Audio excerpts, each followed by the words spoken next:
तो चलिए आज हम लोग कक्षा 9 के एक चैप्टर है जिसका नाम है पृष्ठ, क्षेत्रफल और आयतन।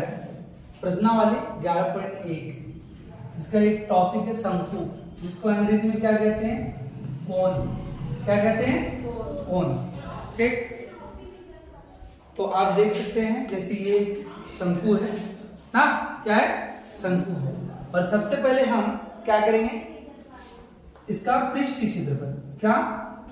वक्र पृष्ठीय क्षेत्रफल का फॉर्मूला निकालने का प्रयास करेंगे। किसका? इस कोण का, शंकु का। ठीक है, तो देखो वक्र पृष्ठीय क्षेत्रफल होता क्या है? वक्र पृष्ठीय क्षेत्रफल होता क्या, पहले वो देखेंगे। ये शंकु है, शंकु का ये शीर्ष है, हाँ? और ये है वक्र पृष्ठीय क्षेत्रफल। ये जो पूरा देख रहे हैं ना सरफेस, ये है वक्र क्षेत्रफल और ये है इसका आधार। क्या है ये? ये इसका आधार है। ठीक, तो सबसे पहले हम क्या निकाल रहे हैं? वक्र पृष्ठीय क्षेत्रफल। तो वक्र पृष्ठीय क्षेत्रफल निकालने के लिए क्या करेंगे? देखो जैसे ये भी एक शंकु के आकार का ही है, बस इसको खुला शंकु हम बनाए हैं ताकि आपको बता पाए, समझा पाए। क्या पाए? समझा पाए। जैसे ये शंकु के आकार का है ना? ये किसके आकार का है? शंकु के आकार का है। अगर इसको हम खोल देंगे, क्या कर देंगे? इस शंकु को खोल देंगे तो क्या बन गया? इस तरह बन गया। कैसा बना? आप देखेंगे कि वो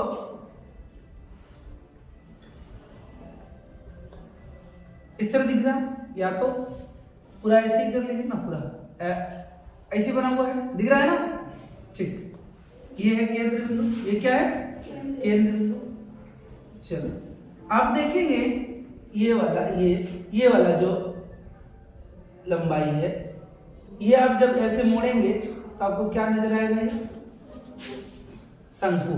और ये जब ऐसा था तो ये ओ से ए तक, ये जो ओए है, ये क्या है? जब मोड़ देंगे तब क्या हो जाएगा? ये इसको क्या बोलते हैं? एक शंकु बनाते हैं और इसको लिखते हैं इस तरह। देखो ये इसको क्या कहते हैं?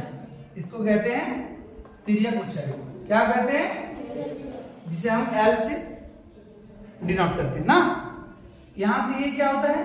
त्रिज्या R, और यहां से ये क्या होता है? हाइट, ऊंचाई इसकी। ठीक है ना?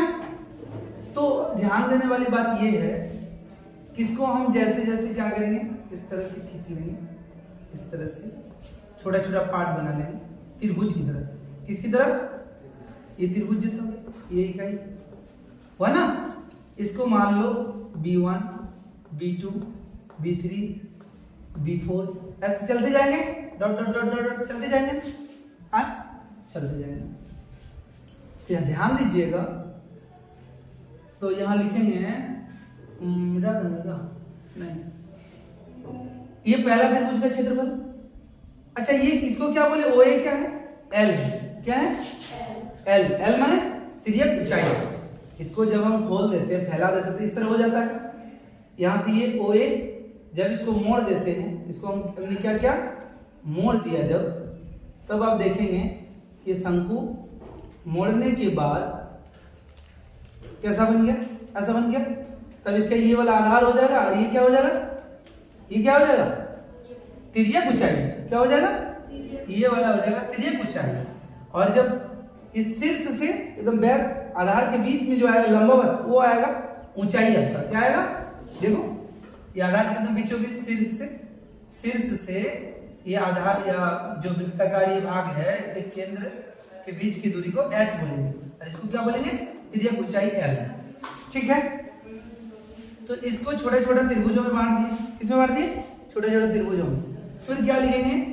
त्रिभुज का क्षेत्रफल। जैसे ये पहला त्रिभुज, दूसरा त्रिभुज, तो त्रिभुज का क्षेत्रफल क्या होता है? 1/2 आधार इंटू ऊंचाई। क्या होता है?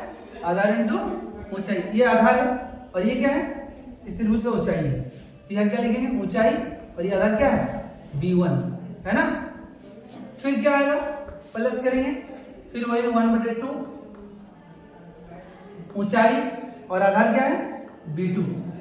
फिर क्या करेंगे? 1/2 इंटू ऊंचाई L और यह आधार क्या माने B3, क्या ऐसे करके आते जाएंगे, डॉट डॉट डॉट करके आते जाएंगे कि नहीं जाएंगे।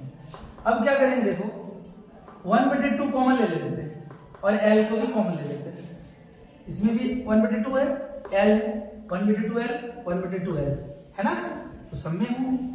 अब बचता क्या है, B1 plus B2 plus B3 plus dot dot dot dot आते रहेंगे, आया ना। अब देखो 1/2 ये L, और ये जो B1 B2 B3 B4 B5 ये जो आ रहा है ये क्या होगा, ऐसे आते जाएंगे कि नहीं आते जाएंगे। ये जो आया ये जो है यहाँ से यहाँ तक की दूरी B1 B2 B3 B4 B5 B6 ऐसे करके आते जाएंगे। जब हम इसको मोड़ देते हैं, क्या कर देते हैं, मोड़ देते हैं बढ़िया से। जब हम मोड़ देते हैं तो ये B1 B2 B3 का जो दूरी है वो क्या बन जाता है, वो क्या बन जाता है, वो इस तरह ये बन जाता है। क्या बन जाता है, इस तरह इसका एक वृत्त बन जाता है। क्या बन जाता है, वृत्त। और ये वृत्त का तब क्या हो जाता है, परिधि हो जाता है। ये B1 प्लस B2 B3 जो आ रहा है वो क्या हो जाएगा, वृत्त का परिधि। क्या हो जाएगा, वृत्त का परिधि। इसको क्या लिखेंगे, B1 plus B2 plus B3 की जगह हम क्या लिखेंगे, वृत्त का परिधि। नहीं देख रहे हो वो, ये B1 B2 B3 B4 ये जो दूरी है ये क्या है, परिधि, वृत्तकार परिधि है ना। जब इसको सटा दिए तो वृत्त का परिधि क्या होता है, आपको पता होगा 2πr होता है ना, जहां r क्या है, वृत्त की त्रिज्या है। चलिए आगे बढ़ते हैं। 1/2 सॉरी ये 2 और 2 कैंसिल हो जाएगा, ये 2 और 2 कैंसिल हो जाएगा, तो क्या बचेगा L इंटू पाई आर। इसको ढंग से सजा देंगे तो क्या हो जाएगा, पाई आर है।